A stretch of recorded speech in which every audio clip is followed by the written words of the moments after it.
بسم الله الرحمن الرحيم. كتاب الأضحية. الأضحية واجبة على كل حر مسلم مقيم موسر في يوم الأضحى عن نفسه وعن ولده الصغار. اضحیه په لغت کې د قربانۍ څاروي ته ویل کیږي، یعنی هر هغه حیوان چې د غټ اختر په ورځ باندې ذبح کولی شي. بیا د اضحیې تعریف زمون فقهاو یو جامع انداز سره کړی دی. الاضحیة اسم لحیوان مخصوص بسن مخصوص تصبح بنیة القربة في يوم مخصوص.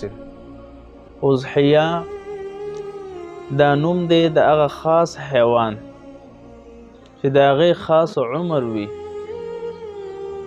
او د قربت په نیت سره د غټ اختر په ورځ کې ذبح کولی شي.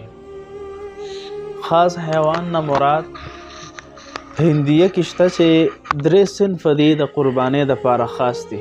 د هغې نه اخوا نور حیوانات ذبح کول جایز نه دي او نه هغې ته قرباني ویلې کېږي.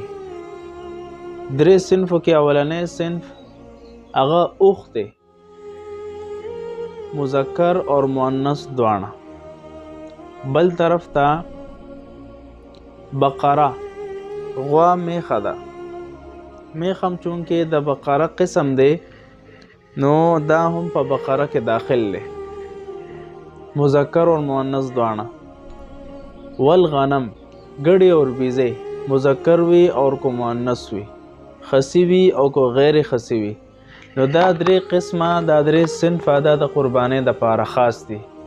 بدک کې سره قرباني جایز ده. د دې نه نور حیوانات چې کم دي حلال، په هغې باندې قرباني جایز نه ده. شریعت دا 3 قسمه مقرر کړي دي. بسن مخصوص، خو لیکن شریعت د دغه حیواناتو دپاره عمر هم مقرر کړی دی. کو دغه عمر نه یو ورځ هم کم وي، په دې باندې قرباني جایز نه ده. مثلا من البقر ابن سنتین، غوا میخه کې 2 کاله شرط دي، خو د 2 کالو نه یو ورځ هم کم وي، په دې باندې قرباني جایز نه ده.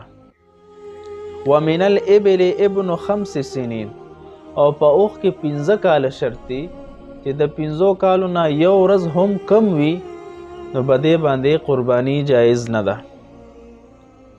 ويدخل في البقر الجاموس، په دې بقره کې جاموس یعنی میخه هم داخله ده، چونکې دام د دې د جنس نه ده، نو دې کې هم 2 کاله شرط دي.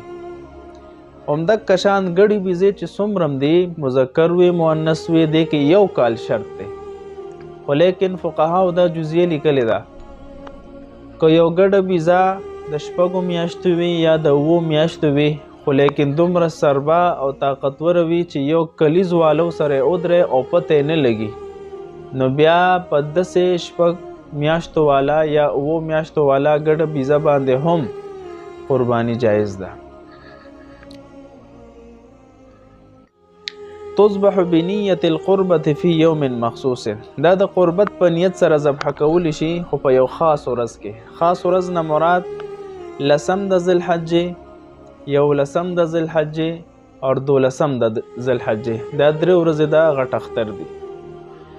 په روح المعانی کې د ګڼو صحابونه، د حضرت علی، حضرت ابن عمر، حضرت عبدالله ابن عباس رضی الله عنهم اجمعین او د نورو صحابونه هم دا الفاظ نقل دي. ایام النحر 3، د غټ اختر ورځې 3 دي.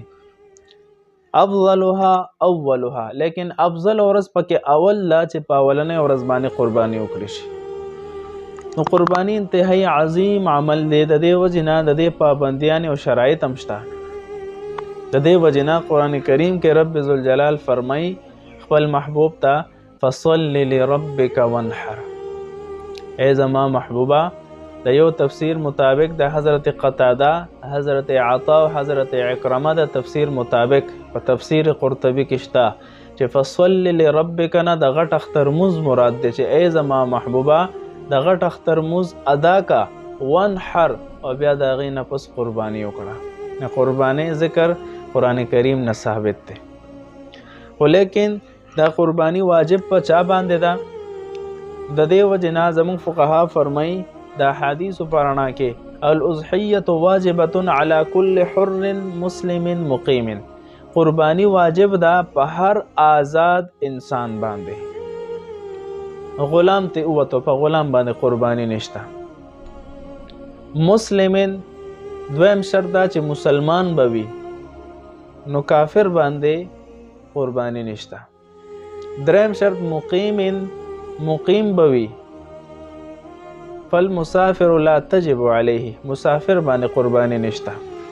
البته ابن عابدین شامی رحمه الله لیکلی دی که یو مسافر هغه قربانی وکړه نو دا به د طرف نه نفلی قربانی حسابیږي، دا به وجوبی قربانی نه. وان تطوع بها اجزاته عنها شاملی کلی دی. موسرن بل شرط دا چې مالدار به هم وي، نو غریب باندې قربانی واجب نه ده. اوس د مالدار نه څه مراد دی؟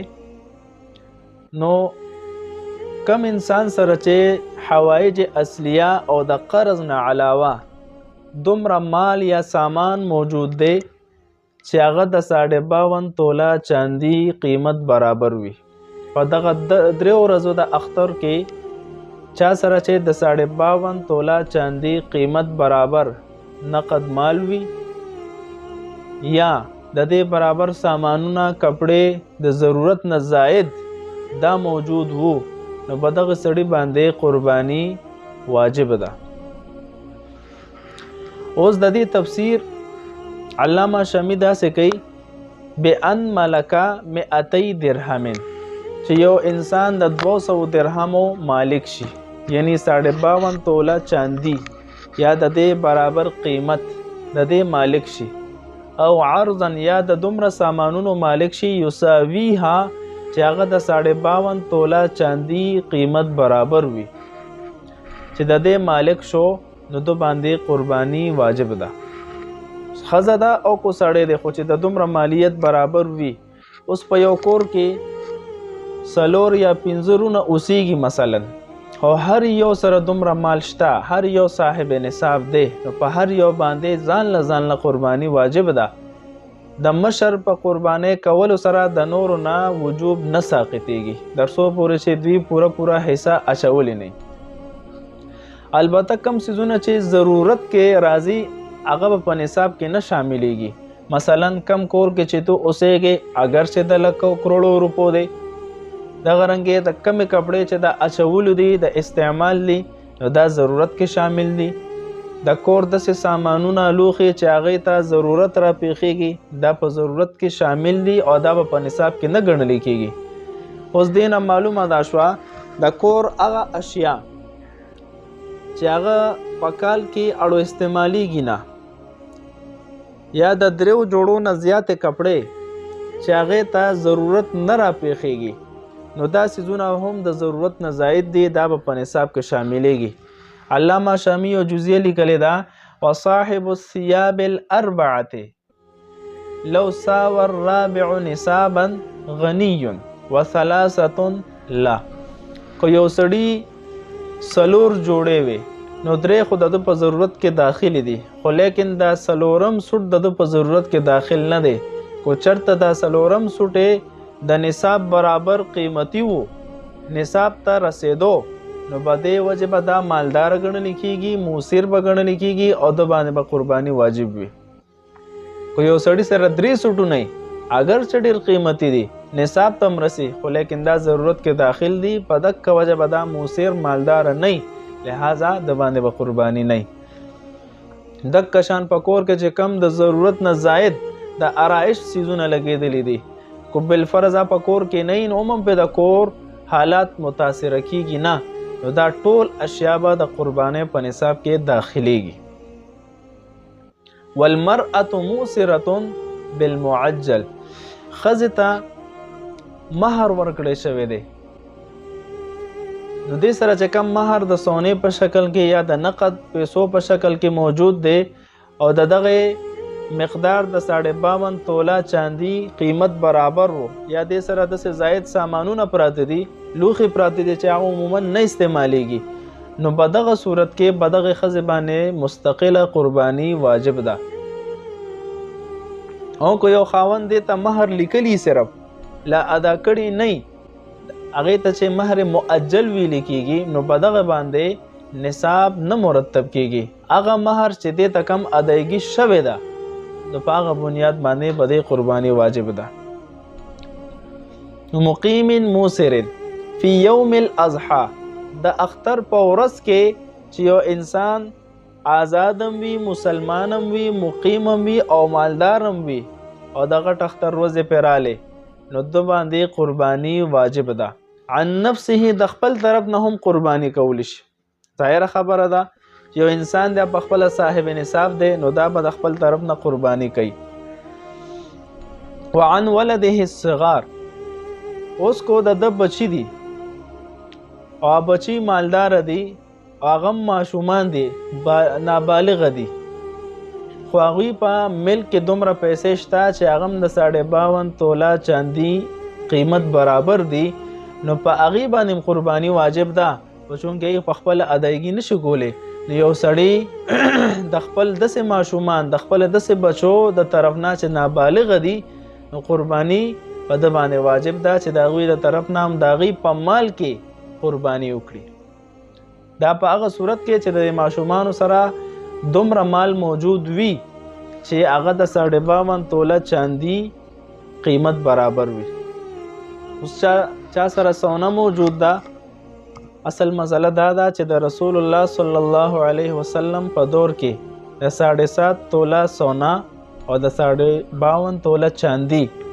د دې حیثیت یو شان دی او د دې قیمت یو شان دی اگر چې نن سبا سونه ډېر اوچته ده او چاندي کمه ده نن سبا دور کې چې چا سره یو توله سونه هم وي او ورسره څه نقد مالیت موجود وو یا ورسره څه چاندي موجود وه یا مال تجارت موجود وو یا نور څه سامانونه موجود وو نو په دې صورت کې به دا ټول را ضم کولی شي ملاولی به شي چې دا را میلو شو او 52 توله چاندي یا د هغې نه زیات شو نو په دغه صورت کې په دغه سړي باندې هم قرباني واجب ده والسلام